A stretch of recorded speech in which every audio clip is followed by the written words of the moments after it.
Bonjour à toutes et à tous, bienvenue dans le nouvel épisode de Atari, l'émission de débat de Criticat. Et aujourd'hui on se retrouve pour parler de The Fabelmans, le dernier film de Steven Spielberg.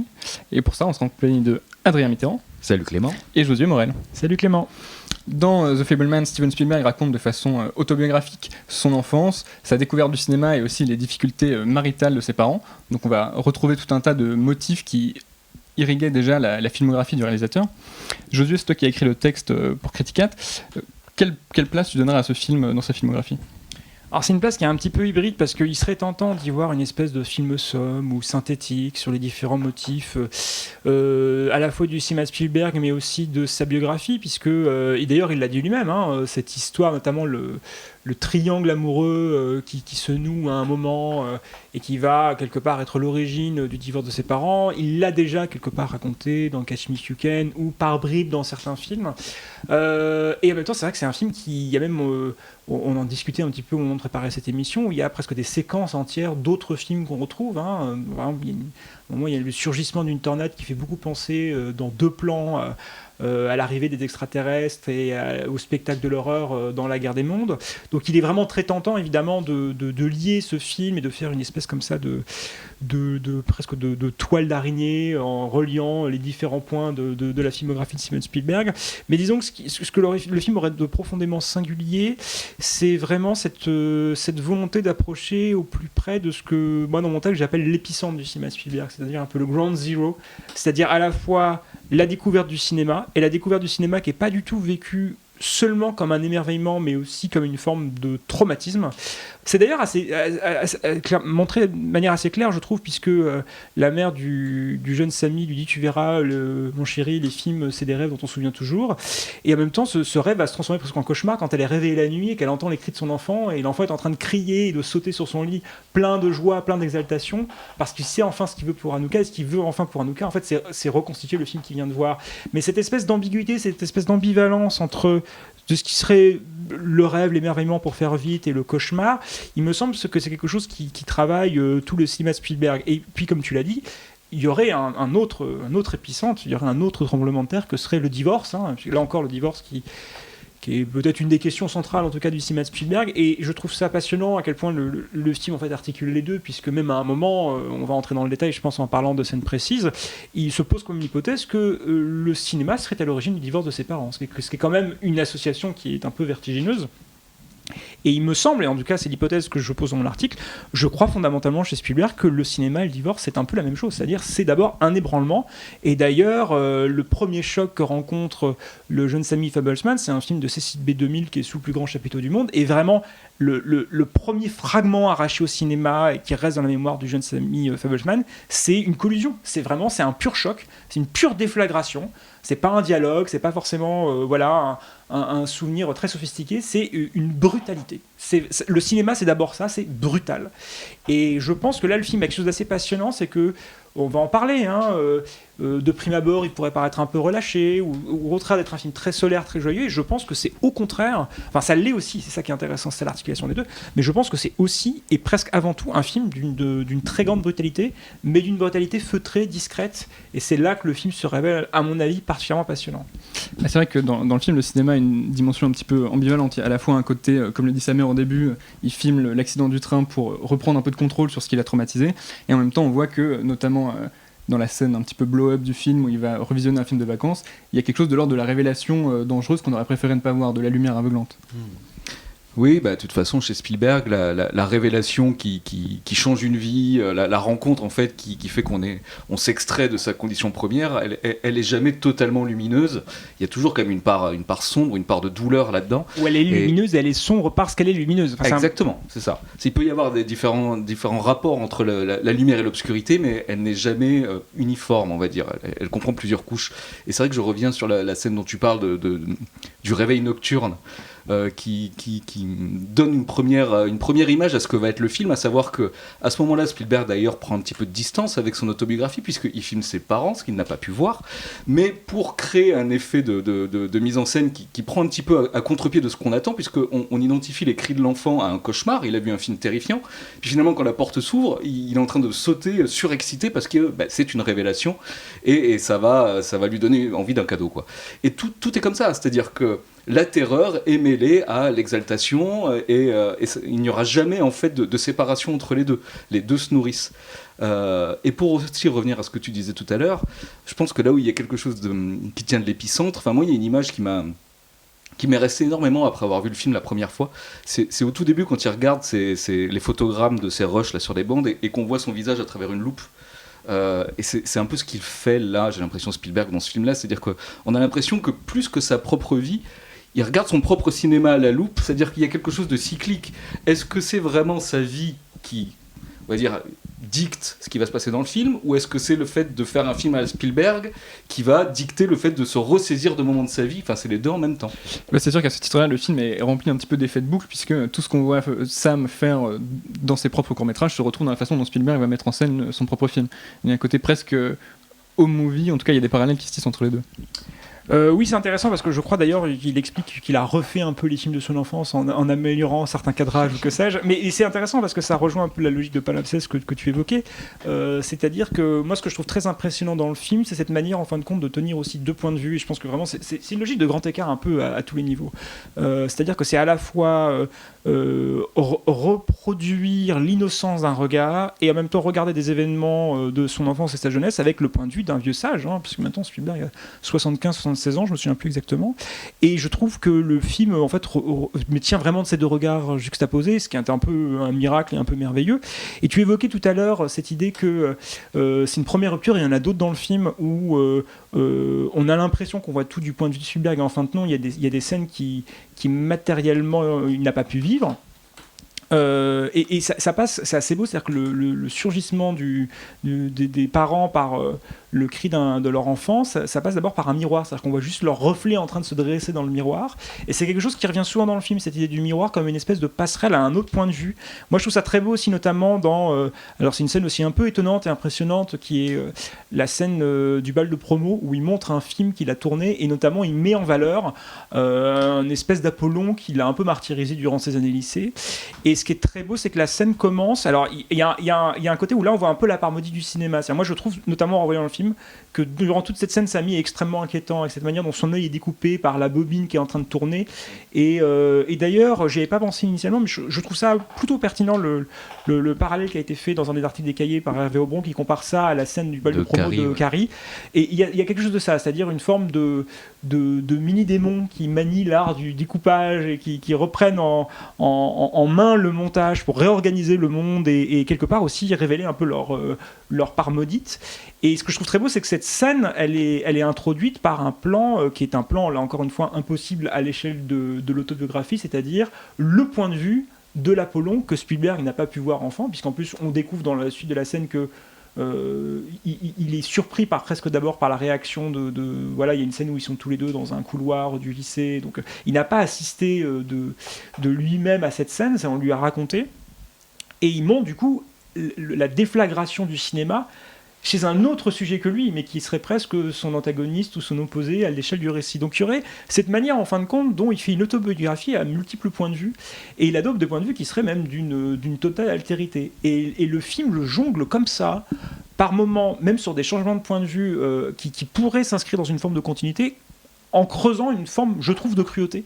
Je trouve notamment la manière dont il regarde sa mère, c'est très étonnant. Moi, il y a une scène forcément dont on va parler, qui est la scène de la danse autour du feu de camp, qui est une scène à la fois merveilleuse et en même temps terrible, parce qu'on sent bien qu'il est en train de se jouer quelque chose de tragique, dont on devine un petit peu quand même les tenants et les aboutissants, mais il faut voir le film une fois, ou alors vraiment très bien connaître la vie de Spielberg pour savoir ce qui s'y joue, à savoir que si on est bien attentif au raccord, on voit bien que le spectacle est en train de donner sa mère se destine à un regard en particulier, et que donc il y a une espèce de fêlure dans la scène, et il y a un personnage qu'on a un peu conscience qui est le personnage de la petite sœur. Et ce qui est très beau en même temps, c'est que c'est une scène magnifique où moi je ne peux pas m'empêcher aussi de voir Spielberg quand même ressusciter le fantôme de sa mère dans une espèce de perspective élégiaque, et la scène d'après est introduite par un corps hyper étonnant, parce qu'on finit la scène sur la mère qui regarde un point aveugle, mais aussi le regard aveuglé du père. Et le plan d'après, on reprend sur le point de vue du père, mais cette fois-ci dans une chambre d'hôpital, donc un changement de cadre qui est un peu total.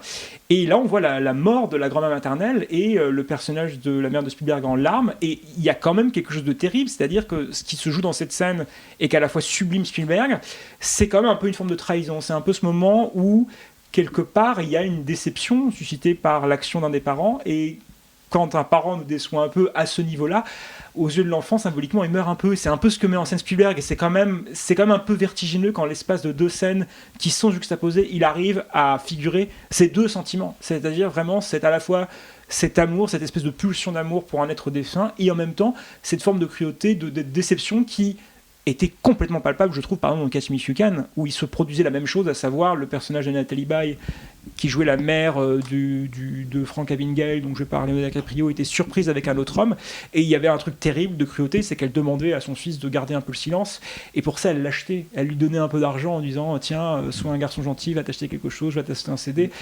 Et là c'est la même scène en plus généreuse, mais il y a toujours ce fond de cruauté qui reste, et il faut le dire, je pense, que le cinéma Spielberg, qu'on considère parfois un petit peu joyeux ou alors un peu fédérateur, a toujours en fin de compte eu cette part de cruauté, mais de cruauté toujours un peu cachée, un peu feutrée, encore une fois. Je réutilise ce terme, et qui là, je trouve, donne aussi un peu toute son amplitude au film. Oui, là je rebondis sur ce que tu dis, parce qu'en fait il y a quelque chose qui traverse tout ce qu'on vient de dire là, à savoir qu'il se pose quand même un des grands sujets du film, mais qui est très en sous-texte en fait, qui n'est jamais vraiment dit, c'est la question du pouvoir qu'on a en tant que cinéaste sur ce qu'on raconte, sur les gens qui regardent les films, sur ce qu'on renvoie du monde, et donc les responsabilités qui vont avec. Et c'est un peu dit au moment de l'explication qu'il y a dans le lycée, en fait, où en gros, bah voilà, oui, son ancien oppresseur, on va dire, vient le voir un peu choqué de voir qu'il l'a si bien traité dans son film, et que se dessine le fait que oui, il a le pouvoir, à partir du moment où il fait un film, il a le pouvoir d'orienter le regard sur les gens, et que on va dire que c'est là que se dessine le futur humanisme idéaliste de Spielberg, qui est « je peux réordonner le monde et vaincre en montrant la lumière », ça n'empêche que la scène, effectivement, est très sombre. Parce qu'à ce moment-là, il y a quand même Spielberg fait un film par vengeance. Et c'est une vengeance lumineuse. Et il s'en amuse un peu. Il lui dit, voilà. Il lui dit, j'en parlerai à personne, sauf si j'en fais un film. Exactement. Donc il y a quand même une petite jubilation du pouvoir, quoi. Et comme tu le disais auparavant, si la scène est aussi marquante, la scène de la mère qui danse, c'est que, comme tu dis, il y a le fait de voir sa mère dans cette situation-là, c'est un petit peu la voir mourir. Mais du coup, il y a cette espèce de hantise de, quand on est enfant, de la responsabilité quasiment magique qu'on peut avoir en portant un regard dont on peut se sentir coupable. Et en plus, quand on est cinéaste ou cinéaste apprenti, on enregistre ce regard. Et donc il va rester comme le témoin d'une époque, d'un moment, enfin du moment où on l'a filmé. Et évidemment, la scène explose dans la scène de dérochage où c'est plus que ça, c'est plus que la responsabilité d'un regard, c'est la vérité qui transparaît. Alors après, est-ce qu'on choisit de la garder, est-ce qu'on choisit de la montrer, est-ce qu'on choisit de la réarranger ? Le film, en fait, pour moi, les fissures qu'il y a de douleur sont liées à cette question-là. Qu'est-ce que je fais du pouvoir dont j'ai bien conscience que il va guider ma vie ? Et est-ce que je choisis de l'embrasser ? Est-ce que j'en ai peur ? Comment je me positionne par rapport à ça ? Alors, si je peux me permettre, je trouve ça que c'est un peu plus retors, parce que, alors, je me souviens, je crois que c'est dans le livre que Louis Blanchot a écrit sur Tom Cruise, où il parlait de La Guerre des Mondes. Il disait que La Guerre des Mondes, c'était aussi un film sur cette espèce de rituel vraiment horrible, qui consiste à des parents de se revoir à chaque fois qu'ils vont récupérer les enfants après le divorce, et qu'il y a toujours une espèce de blessure qui est ravivée. C'est très juste, mais il y a aussi cette idée que quelque part, et je pense que Spielberg a beaucoup mis ça en scène, quand on est les enfants du divorce, pour prendre un peu l'expression canonique anglo-saxonne, child of divorce, on se sent toujours un peu responsable de la séparation de ses parents. Et là, il y a quand même cette idée dans le film que le personnage de Sam se considère un peu, et d'ailleurs par encore une fois un effet de rime, d'écho, c'est-à-dire que la scène qui est une scène pour le coup un peu, je crois, romancée, qui est impossible à l'échelle biographique du film, qui est la scène où il montre le film qu'il a fait à sa mère, qui est une scène à la fois très violente mais aussi de réconciliation possible, se rejoue le premier film qu'il a fabriqué. Donc ça aussi c'est intéressant, c'est-à-dire qu'il y a un vrai film, il y a un faux film potentiellement dans le film, et qui aurait un peu ce même... qui nourrait ce même rapport privilégié à la mère, c'est-à-dire sa mère, ça serait sa première spectatrice, en même temps ça serait la spectatrice imaginaire qu'il aurait aimé avoir dans ce moment-là. Enfin, c'est un peu vertigineux sur le versant autobiographique, ce que creuse le film à ce moment-là. Et donc il y a le même principe, c'est-à-dire qu'il l'emmène dans son placard, il lui tend la main, enfin voilà, il y a vraiment un effet de rythme qui se joue.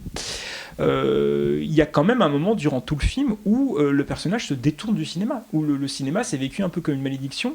Parce qu'on a l'impression qu'il fuit un peu cette responsabilité, que c'est un pouvoir trop grand.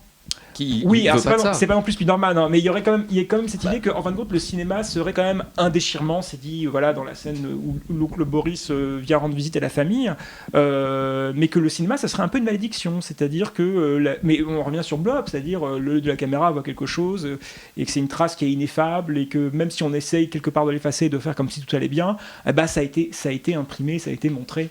Enfin, ça a été montré, en tout cas, ça a été filmé, et ça a été montré, en tout cas, à une personne privilégiée, qu'on ne peut pas revenir là-dessus. Et que c'est aussi un film étonnant où, pendant 30-40 minutes, le jeune Sammy Somerville ne veut plus faire du cinéma, ne veut plus filmer, et il a un rapport contrarié à ça. Donc là, sur ça, par exemple, il serait tentant, et même aussi dans une logique très publicitaire, de dire que c'est un film qui célèbre les puissances du cinéma, qui soit une lettre d'amour au cinéma, parce qu'on voit aussi l'artisanat, la fabrication très enfantine des premiers films en Super 8 et des premiers projets de Spielberg quand il était scout. Moi, je trouve que le film a un rapport beaucoup plus contrasté à ça, et même la scène avec Ford, dont on va parler forcément un moment, qui est joué par David Lynch, et qui est une scène très drôle, c'est aussi une scène qui est figurée comme un choc, quoi, et un choc qui potentiellement implique de voir le ciel, une ouverture au ciel qui serait différente. Et alors là, il y aurait presque un versant quasiment métaphysique à la fin de ce petit recadrage qui conclut le film, qui est une espèce de blague allègre, assez drôle et assez charmante en même temps, mais qui recouvre quelque chose qu'un fond de gravité, hein, quand même. Hein. Et on revient toujours à cette question, c'est-à-dire que le film est à la fois solaire et en même temps, il y a quelque chose de l'ordre vraiment de l'abîme qui est en train de creuser, et on en revient aussi à l'origine. Et un petit peu comme dans Rencontre du troisième type. Hein. C'est-à-dire qu'il y a deux rencontres d'ailleurs qui redisent quasiment la même chose. L'oncle Boris et John Ford à la fin qui lui disent la même chose en disant mais pourquoi tu veux faire ça, tu vas être déchiré. La phrase est quasiment la même. Il y a ces abîmes dans lesquels on hésite à plonger en fait, mais on n'a pas vraiment le choix. John Ford lui plonge. Et l'oncle Boris en même temps c'est une arrivée lumineuse, à la fois c'est un spectre, un truc hyper inquiétant, mais c'est un pur triangle de lumière qui s'avance vers la maison, qui naît d'un cauchemar. Voilà, les scènes aussi dialoguent en permanence par des jeux de raccords. C'est pas très sympa pour l'oncle Boris, mais il y a quelque chose d'E.T. Hein. Enfin, je veux dire, il arrive dans la lumière et il se met à manger le poulet avec les doigts et on le regarde un peu de la même manière que E.T. en disant mais il n'est pas éduqué, enfin, qu'est-ce que c'est ? Et puis finalement, il est porteur d'un message qui élève, etc. Presque malgré lui, quoi. La créature dont on ne sait pas trop si elle est ridicule, si c'est un grand sage, etc. Mais c'est pour ça, parce qu'originellement, on pouvait parler de Rencontre du troisième type, on pouvait parler de Catch Me If You Can. Moi, je trouve qu'il y a quand même, c'est étonnant, comme parallèle peut-être, mais je trouve qu'il y a quelque chose de l'ordre de la guerre des mondes dans le film assez net, c'est-à-dire cette idée fondamentale qu'on voit notamment la première attaque de tripode avec la caméra, la fille jouée par Dakota Fanning qui a les yeux bandés en permanence, c'est que le cinéma brûle. Le cinéma aveugle, d'une part, c'est possible, on peut être aveuglé par ces lumières, il faudrait donc essayer un peu de dépasser cet aveuglement à un moment, mais le cinéma brûle les yeux, c'est un peu ce que raconte le film, c'est quand même une célébration du cinéma qui est quand même relativement étonnante, quoi, qui est pas du tout d'une forme d'éblouissement, mais même dès le début, hein, c'est-à-dire, je suis pas sûr qu'il fasse son cinéma Paradiso au début dans la scène de reconstitution de Sous le plus grand chapiteau du monde, il filme un traumatisme, alors un traumatisme un peu joyeux, solaire, il y a des acrobates et que sais-je, mais un traumatisme tout de même. D'ailleurs, à la fin de la guerre des mondes, il y a un point où la petite fille elle-même devient presque livide, le regard dans le vague, comme si elle avait trop vu cette idée de lumière éclatante. Elle est tout le temps dans Fabelmans, et elle est presque mise en abîme par l'idée qu'il a pour son film, son western, de percer des trous dans la pellicule pour que on ait l'impression des impacts des coups de feu. Et voilà, c'est quelque chose qui traverse tout le film, notamment la scène de danse, avec les phares de la voiture qui s'allument. En même temps, ça permet un peu de révéler le personnage de la mère, et elle est comme ça, un peu magnifiée, on la voit comme rarement. Et en même temps, il y a quelque chose de l'ordre de... ça ouvre aussi un abîme un petit peu spectral, quoi. Elle n'est jamais apparue aussi fantomatique. Ça permet de relever en tout cas le sens du détail par rapport à cette lumière aveuglante. Le film a un rappel de cette allégorie-là, mais dans quasiment chaque scène. Et d'ailleurs, même si on reprend la comparaison entre l'oncle Boris et John Ford, je veux dire, il y en a un, je veux dire, qui a un œil en moins, et l'oncle Boris, je sais pas si vous avez remarqué, mais l'acteur a une pupille complètement dilatée. Les deux yeux sont pas identiques. Même le personnage de Spielberg adolescent a ces espèces de lentilles qui lui donnent un caractère. Mais même sur les trous, c'est étonnant, parce que j'y repense seulement maintenant, mais c'est vrai que dans l'ouverture de Minority Report aussi, quand le personnage de Tom Cruise intervient alors qu'un crime est en train de se produire, je crois que l'enfant est en train de triturer avec des ciseaux des trous dans les yeux de Lincoln, dans des photos de Lincoln, et j'ai revu Intelligence artificielle récemment, et il y a aussi cette idée que quand il coupe les cheveux à sa mère, il a une paire de ciseaux, et la paire de ciseaux entre en contact avec l'œil de la mère, et l'aveugle un petit peu, elle a l'impression de saigner, etc. Donc il y aurait toujours cette idée quand même, cette espèce d'entremêlement, quoi, étrange, hein, entre la famille, le cinéma, cette puissance d'aveuglement qui circule, c'est vrai, de film en film. Et sur Ford, c'est très beau aussi, puisque là, je rentre sur quelque chose de presque un peu méta sur le cinéma au sens large, mais je me suis aussi posé la question de pourquoi Spielberg, de cette manière, pourquoi le cinéma de Spielberg à ce point-là compte pour moi en tant que cinéphile et critique. Et je dois dire que je me fais souvent l'exercice quand je remarque les films que je préfère chaque année. C'est souvent parce qu'ils arrivent à tenir ensemble une espèce de double ligne de ce que serait le cinéma. C'est-à-dire à la fois une puissance d'ordonnancement, puisque le cinéma c'est quand même un art du montage qui organise, qui réorganise, qui compose, donc qui permet quelque part d'appréhender le monde de manière beaucoup moins chaotique qu'il ne l'est réellement. Et en même temps, c'est une puissance de dérèglement, c'est une puissance de désordre permanente. Et en gros, pour résumer un peu vite, le cinéma, ce serait à la fois Ford, ce serait à la fois Godard, d'une certaine manière, que ça serait pas l'un sans l'autre. Je ne dis pas du tout qu'il y a du Godard chez Spielberg, bien qu'il y ait encore un peu de Ford, on pourra d'ailleurs en débattre. Mais moi, ce que je trouve très beau, c'est qu'en fin de compte, Spielberg est un immense cinéaste de la fluidité. On en parlait beaucoup aussi sur West Side Story, qui est une espèce de mouvement continu. Enfin, c'est assez fou. C'est aussi un grand cinéaste de la rupture, de la cassure. Et par exemple, il y a exactement ces deux éléments dans la scène où il reconstitue l'entretien avec Ford. C'est-à-dire qu'il arrive dans le bureau de Ford et il y a un mouvement panoramique mais merveilleux au son de la musique de The Searchers, donc de la prisonnière du désert, et on voit les affiches des films de Ford un à un, et c'est vraiment un espèce de vertige de trop-plein. Et au moment où le personnage est presque gorgé de toute cette ambiance, toute cette atmosphère, il y a une coupe, il y a un dérèglement musical comme si on venait d'enlever un vinyle, et là le personnage de Ford, mais un peu débraillé, couvert de baisers, avec Lynch qui est un peu les épaules tombantes, apparaît, une espèce de cassure totale qui rompt l'harmonie. Et à ce moment-là, il fait un gros plan sur Ford qui coupe son cigare d'ailleurs. Aussi, oui. Non, mais il y a toujours ça, c'est-à-dire cette espèce de circularité et de cassure, et Spielberg a toujours... c'est un grand cinéaste du surgissement aussi, enfin Les Dents de la Mer c'est que ça, c'est une espèce de surgissement un petit peu tétanisant, et ça a toujours été ça, quoi. C'est un grand cinéaste de la fluidité, de l'harmonie, et en ça on pourrait dire un cinéaste post-classique pour dire un peu rapidement les choses.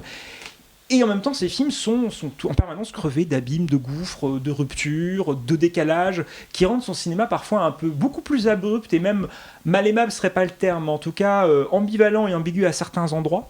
Et ça dans tous ces films, y compris des films qui ont peut-être été un peu moins compris ou des scènes qui ont été un peu moins comprises. Par exemple, on parlait de cette histoire de regard et d'aveuglement. Je me souviens que la scène de sexe dans Munich avec Eric Bana qui était les yeux recouverts par son amante a été beaucoup raillée, mais alors que moi je trouve que c'est une scène passionnante et qui s'inscrit totalement dans l'horizon qu'on est en train de décrire.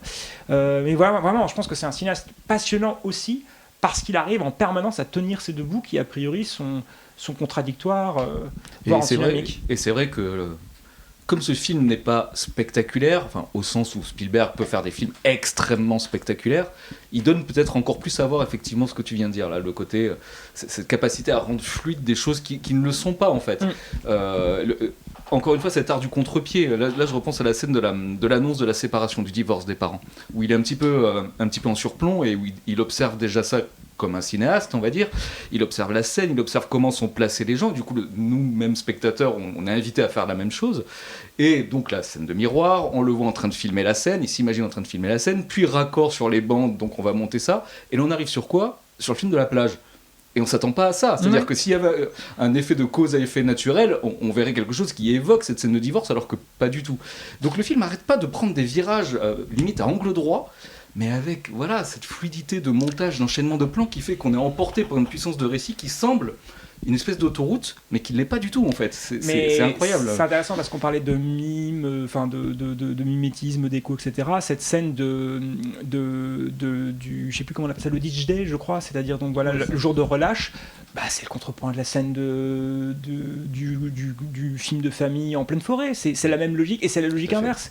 Il répare. Il y a un peu cette logique aussi d'amélioration, de perfectionnement presque moral et spirituel par la répétition. Pour le coup, c'est un truc très américain. Et c'est pour ça qu'il y a une tension entre des extrêmes, et que voilà, c'est cette tension-là. Le film est en permanence construit sur cette logique de tension entre les deux, c'est vrai. Moi, je trouve ça aussi c'est vraiment. Il faut quand même s'arrêter un moment sur ce plan, c'est vrai, qui est assez vertigineux, c'est-à-dire que Spielberg reconstitue donc le divorce, qui est quand même le grand trauma de son enfance. Ça peut paraître un peu risible comme ça, mais en fait non, c'est vraiment le chamboulement familial, et il s'imagine déjà en train de le filmer, et en même temps c'est très beau parce que il se montre dans un point de vue extérieur qui serait presque dépassionné, c'est-à-dire celui du cinéaste qui filme une scène, et en même temps il y a un détail, c'est qu'il fait un petit travelling, la caméra est immobile mais il fait un petit travelling qu'on voit dans le reflet, et vraiment le plan s'arrête quand il est en superposition d'une cage parce que sa mère a acheté une cage pour un singe dans une de ses lubies. Et donc à la fois, il filme la scène telle qu'il l'a vécue, il filme la scène telle qu'il se l'imagine en tant que cinéaste qui va la filmer, et même en tant que cinéaste qui est en train de la filmer, il se filme comme quelqu'un qui serait aliéné par ce qu'il est en train de vivre. Donc il y a une espèce comme ça de superposition de strates qui est un peu vertigineuse et qui ouvre sur ce fondu enchaîné où il est découpé par les bobines, il est imprimé par le cinéma, il est pris aussi dans les rouages de la bobine, hein, un peu de manière littérale. Et oui, là encore, je crois le mot qui revient, en fait, devant ce film qui a l'air totalement apaisé, et en même temps très lumineux, très très sensible, c'est le mot de vertige. Il y a quelque chose d'un peu vertigineux dans ce que Spielberg essaye de faire en reconstituant son enfance, son adolescence, son arrivée au cinéma. Et puis dans le cadre de l'intime, qui est une maison de banlieue pavillonnaire, ce qu'il a toujours fait un petit peu, hein, finalement. Le vertige peut naître là, dans cette zone parfaitement banale, on va dire résidentielle américaine. Et c'est vrai qu'il le fait encore, mais il le fait de manière presque plus sobre, plus épurée, et pourtant c'est exactement la même chose que ce qu'il fait d'habitude. Mais c'est assez beau d'ailleurs la façon dans le film dont s'opère cette espèce de fusion entre son regard à lui et son imaginaire de cinéma dès la toute première scène quand il va voir du coup sous le plus grand chapiteau du monde où son visage obstrue la lumière du projecteur, donc il n'y a plus que la lueur de ses yeux, qui est une idée qu'on retrouve après quand il projette son premier film dans ses mains et le projecteur est hors champ. On a presque l'impression que ça vient directement de son regard, et du coup ça culmine dans cette scène où une sorte de dissociation presque, et en même temps le fondu entre son visage et les bobines acte cette espèce de fusion, que ça va être un peu sa façon d'être au monde presque, de passer par le cinéma, quoi. Ça va devenir un homme cinéma. Ouais. Eh bien, merci Josué et merci Adrien, on va s'arrêter ici pour cette analyse de Fabelmans. On remercie Étienne derrière la caméra et on vous donne rendez-vous le mois prochain pour une prochaine émission.